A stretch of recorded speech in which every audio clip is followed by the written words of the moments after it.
Hello and welcome students, Gyanjyoti coaching সেন্টারের পক্ষ থেকে তোমাদের সকলকে আরো একবার স্বাগত। আজকে আমাদের আলোচনার বিষয় হচ্ছে প্রাচ্য এবং পাশ্চাত্যের মধ্যে বিতর্ক। বেশি কিছু কিন্তু আমি আজকে লিখিনি, কারণ পুরোটাই আমি আলোচনা করে দেব।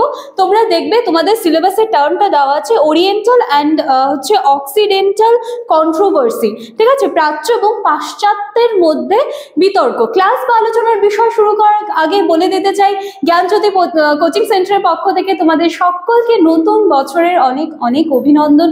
পুরো বছরটা তোমাদের খুব ভালো করে কাটুক। এবং আমি একটু ছোট্ট ইনফরমেশন দিয়ে আমার ভিডিওটা শুরু করতে চাই। দেখো বোর্ডের কর্নারে তোমরা দুটো নাম্বার দেখতে পাচ্ছ। নাম্বার দুটি হলো জ্ঞানজ্যোতি কোচিং সেন্টারের অফিসিয়াল হেল্পলাইন নাম্বার। এই নাম্বার দুটির মধ্যে যে কোনো একটি নাম্বারে যোগাযোগ করে কিন্তু তোমরা আমাদের সাথে যুক্ত হতে পারো। অ্যাডমিশন প্রসেস জ্ঞানজ্যোতি কোচিং সেন্টারের পক্ষ থেকে শুরু হয়ে গিয়েছে। তোমরা চাইলে কিন্তু আমাদের সাথে যোগাযোগ করে নিতে পারো। চলো আর এক্সট্রা কথা না বাড়িয়ে আমি আলোচনার বিষয়ে চলে আসছি। এই যে দেখো, প্রাচ্য এবং পাশ্চাত্যের মধ্যে এই যে দ্বন্দ্ব, এইটা বেসিক্যালি কিন্তু মানে কোন জিনিসগুলোর উপরে ভিত্তি করে তৈরি হয়েছিল বলতো? শিক্ষা, সংস্কৃতি, ঠিক আছে? যে মানে শিক্ষার ক্ষেত্রে কোন দিকটা আমি নেব? আমি কি প্রাচ্যের উপরে নির্ভর করে থাকবো নাকি পাশ্চাত্যের উপরে নির্ভর করে থাকবো? বা আমার সংস্কৃতি কোনটা হবে, কোন সংস্কৃতিকে আমরা ফলো করব, প্রাচ্য নাকি পাশ্চাত্য? তো এই নিয়েই কিন্তু একটা দ্বন্দ্ব দেখা গিয়েছিল।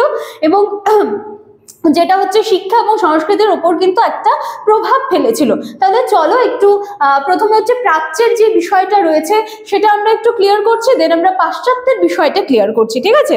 দেখো, প্রাচ্যবাদীদের মতামত। প্রাচ্যবাদীরা কি মনে করতো? যে ভারতীয় ভাষা, সাহিত্য, ঠিক আছে, এই যে এই বিষয়গুলো যেগুলো রয়েছে, তারা মনে করতেন যে শিক্ষার ক্ষেত্রে মানে ভারতীয় যে ঐতিহ্যগুলো রয়েছে সেইগুলোর যেন বেশি মানে ছাপ আর কি দেখতে পাওয়া যায়। এটা প্রাচ্যবাদীরা কিন্তু মনে করতেন।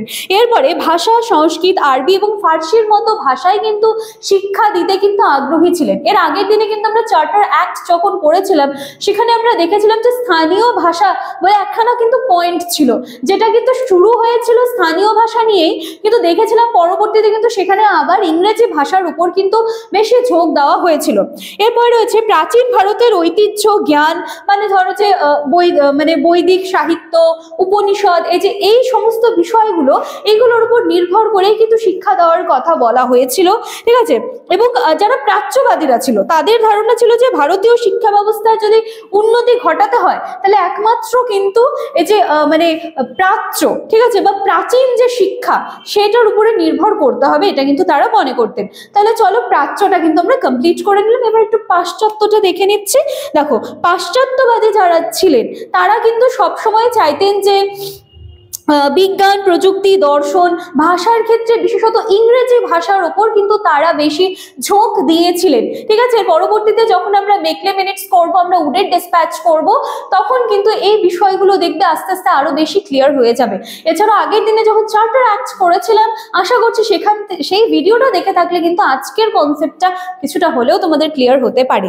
আচ্ছা দেখো, চলো পরবর্তী চলে যাচ্ছে। যে যারা পাশ্চাত্যবাদীরা ছিলেন তারা যুক্তি দেন যে শিক্ষার ক্ষেত্রে মানে প্রাচীন শিক্ষা ব্যবস্থা ছেড়ে যদি আধুনিক শিক্ষা ব্যবস্থা নিয়ে আমরা এগোই, তাহলে সেই শিক্ষা ব্যবস্থাটা অনেক বেশি ফলপ্রসূ হবে, তো তারা মনে করতেন, ঠিক আছে? এছাড়াও তারা প্রাচীন ভারতের ঐতিহ্যকে কিন্তু মানে একটা গুরুত্ব দিতেন, কিন্তু গুরুত্ব দিলেও যে প্রায়োরিটি যে ব্যাপারটা থাকে সেটা কিন্তু অবশ্যই পাশ্চাত্য শিক্ষাকে নিয়েই তারা কিন্তু এগোতে চেয়েছিলেন, ঠিক আছে? এছাড়াও পাশ্চাত্য শিক্ষার মাধ্যমে ভারতীয়দের যে সভ্য করে তোলার যে একটা প্রচ্ছন্ন মনোভাব, সেটাও কিন্তু দেখা গিয়েছিল যে মানে তাদের মধ্যে কাজ করছিল। মানে ওভারঅল কি হচ্ছে যে প্রাচ্য শিক্ষা এবং পাশ্চাত্য শিক্ষা, যেটা আমি বললাম যে শিক্ষা এবং সংস্কৃতির ক্ষেত্রে কিন্তু বিশেষ প্রভাব ফেলেছিল। একদল চাচ্ছিল যে পুরো বিষয়টা, পুরো কনসেপ্টটা যেন প্রাচ্যের উপর নির্ভর করে হয়, এবং একদল চাচ্ছিল যে পুরো বিষয়টা যেন পাশ্চাত্য যেন সেখানে চলে আসে, সেটা শিক্ষা বলো, সংস্কৃতি বলো বা কালচার বলতে পারো, ঠিক আছে? তো এই ছিল কিন্তু আজকে আমাদের আলোচনার বিষয়, যেখানে হচ্ছে প্রাচ্যের কিছু আমি মতবাদ দেখলাম এবং অপর পাশে কিন্তু পাশ্চাত্যের কিছু মতবাদ দেখলাম। আশা করছি এই প্রাচ্য পাশ্চাত্যের বিতর্ক আমি তোমাদের একটু ক্লিয়ার করতে পেরেছি। চলো দেখা হচ্ছে নেক্সট দিনের ক্লাসে। আজকের ক্লাস আমি এখানেই শেষ করছি। Thank you.